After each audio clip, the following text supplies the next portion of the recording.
Hello everyone, welcome to my channel. Let's start. So आज मैं आपके लिए लेकर आई हूँ न्यू वीडियो जिसमें हम प्रोजेक्ट मेथड के मेरिट्स पढ़ने वाले हैं। 8 मीन्स एडवांटेजेस क्या है इस मेथड की।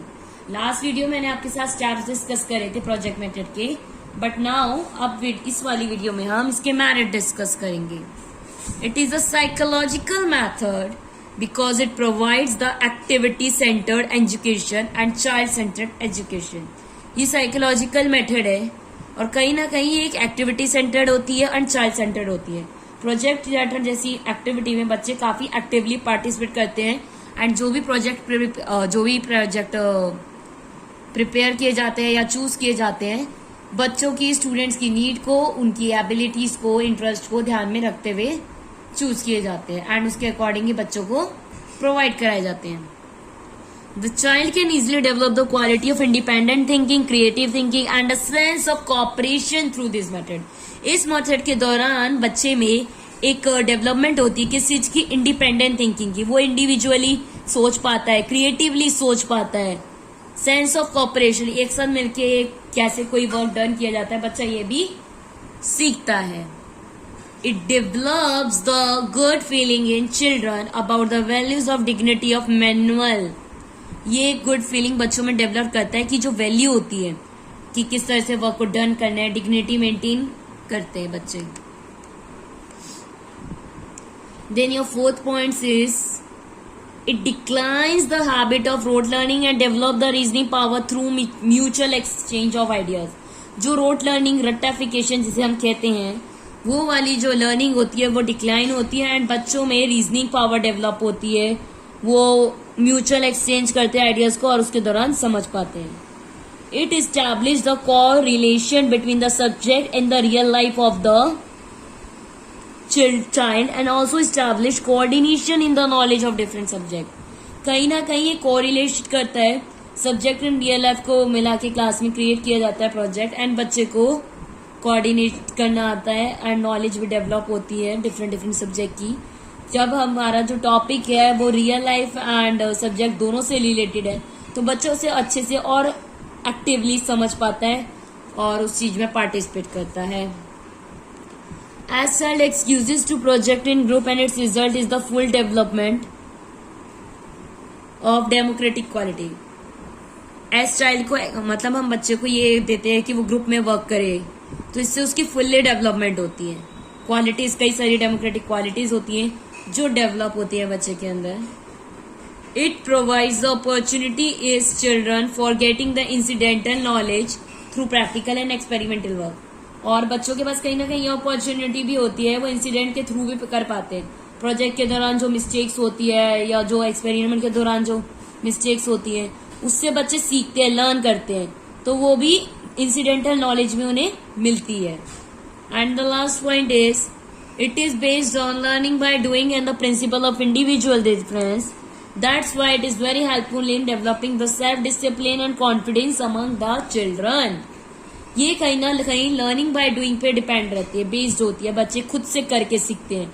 इंडिविजुअल डिफरेंस को ध्यान में रखते हुए इसे प्रिपेयर किया जाता है एंड साथ ही साथ बच्चों में कॉन्फिडेंस, सेल्फ डिसिप्लिन कि डिसिप्लिन इन द सेंस आप कह सकते हो कि किस तरह से वर्क को डन करना है, टाइम पीरियड के कि आज के डे में कितना वर्क करना है, अच्छे से डिसिप्लिन में उस चीज को प्रॉपरली तरीके से कंप्लीट करना, एग्जीक्यूट करना। तो सेल्फ कॉन्फिडेंस भी बच्चों में डेवलप होता है। Now here are the some demerits of project matter. जैसा कि आप जानते हैं हर चीज के मेरिट्स होते हैं तो डिमेरिट्स भी होते हैं। तो हियर आर फ्यू डिमेरिट्स जो कि मैं अब आपके साथ शेयर करने वाली हूँ। First one is it is time consuming process due to unsystematic teaching. अब आप ही कह सकते हो कि ये टाइम कंज्यूमिंग है। कोई भी प्रोजेक्ट आप दे रहे हो उसमें रिसर्च करना, फाइंड आउट करना, इन्फॉर्मेशन कलेक्ट करना, टाइम तो लगेगा ही, तो टाइम कंज्यूमिंग तो है। कहीं ना कहीं ये अनसिस्टमैटिक हो जाती है टीचिंग। जो हमारा गोल होता है या एक टाइम पीरियड में जो हमें कंप्लीट कराना होता है कंटेंट या सिलेबस, वो नहीं हो पाता। As commerce education needs plan teaching process, so this project method can not be applied in commerce education purely. जो कॉमर्स से रिलेटेड एजुकेशन होती है वहाँ पे प्लान टीचिंग प्रोसेस होता है, वहाँ पे प्रोजेक्ट मेथड हम अप्लाई नहीं कर सकते, तो वहाँ पे डिफिकल्ट होता है ये मेथड अप्लाई करना। An inexperienced teacher cannot use this method because he has to work as a careful guide at every step of the project. अगर कोई एक्सपीरियंस टीचर है जिसने आज तक यूज नहीं करा प्रोजेक्ट मेथड, जिसको पता ही नहीं है कि इसकी क्या किस तरह से इसको एग्जीक्यूट करना है, क्या चूज करना है, किन चीजों को माइंड में ध्यान में रखते हुए सिलेक्ट करना है, तो वो इस चीज को कभी भी पूरा नहीं कर पाएगा, क्योंकि बच्चों को गाइडेंस की जरूरत होती है हर स्टेप पे प्रोजेक्ट के। तो इसीलिए तो अगर टीचर को प्रॉपरली आता है तो वो तभी यूज करे। अगर उसे एक्सपीरियंस ही नहीं है तो वो इस चीज को एग्जीक्यूट प्रॉपरली नहीं कर पाएगा और टाइम की वेस्टेज होगी, और हो सकता है बच्चा उस जो आपका मेन गोल हो समझाने का वो भी ना हो पाए पूरा। Next is it is very expensive method due to requirement of many books, newspaper and experiments. ये एक्सपेंसिव मेथड है क्योंकि एक्सपेरिमेंट वगैरह के लिए हमें बुक्स, इंफॉर्मेशन के लिए सब प्रोवाइड करानी पड़ती है, तो इसमें एक्सपेंसेस खर्चे तो होंगे, तो इसलिए ये एक्सपेंसिव मेथड तो है ही। Next is for executing the project successfully it require the highly qualified teachers, but there is a shortage of highly qualified teachers in India even today. कि अब ये प्रोजेक्ट मेथड अगर एग्जीक्यूट करना है हमें क्लास में, तो उसके लिए वो हमारे को एक्सपीरियंस टीचर जो हाईली क्वालिफाइड हो, जिन्हें पता हो किस तरह से हमें इसे एग्जीक्यूट करना है। बट इस चीज की शॉर्टेज है हमारे इंडिया में, जो हाईली क्वालिफाइड टीचर्स होते हैं। And the next and the last point is the collective project neglects the individual difference of the children. Sometimes collectively हम प्रोजेक्ट असाइन कर देते हैं पूरी क्लास को, तो उस केस में हम इंडिविजुअल डिफरेंस को निग्लेक्ट कर देते हैं। अब हम ये भी नहीं कर सकते, अगर हमको एक पर्टिकुलर टॉपिक या पर्टिकुलर एक्सपेरिमेंट करा रहे हैं तो वो सबको हम कराएंगे, डिफरेंट तो नहीं कराएंगे।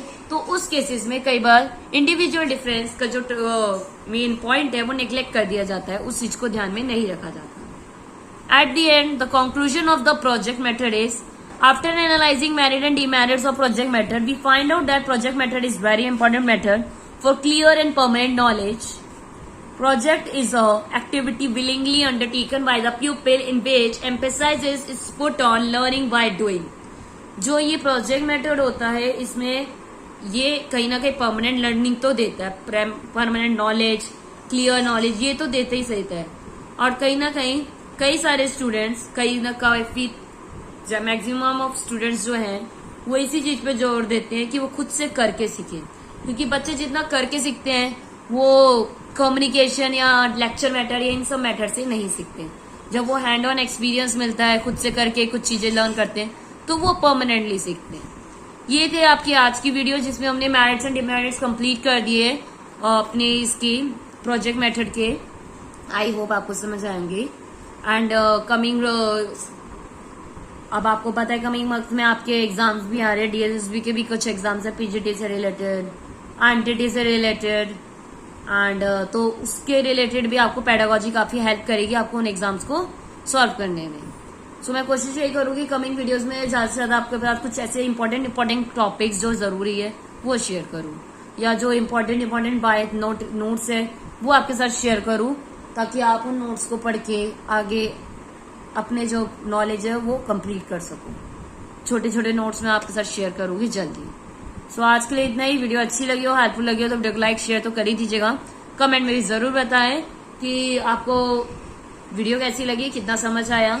एंड जरा मुझे प्रोजेक्ट मेथड्स के स्टेप्स बताइए जो मैंने लास्ट वीडियो में बताए थे। आई होप आपको याद होंगे। इफ याद है तो नीचे कमेंट में टाइप करके बताएं कि आपको स्टेप्स के नाम याद है, तो सारे नेम्स बताएं कि स्टेप 1 क्या होता है, सेकेंड, थर्ड, फोर्थ, फिफ्थ क्या होता है, वो सब नीचे शेयर करें। एंड जाने से पहले मेरे चैनल को सब्सक्राइब जरूर कर दीजिए ताकि मैं और भी ऐसी वीडियोस आपके साथ शेयर करती रहूं। सो बाय एवरीवन।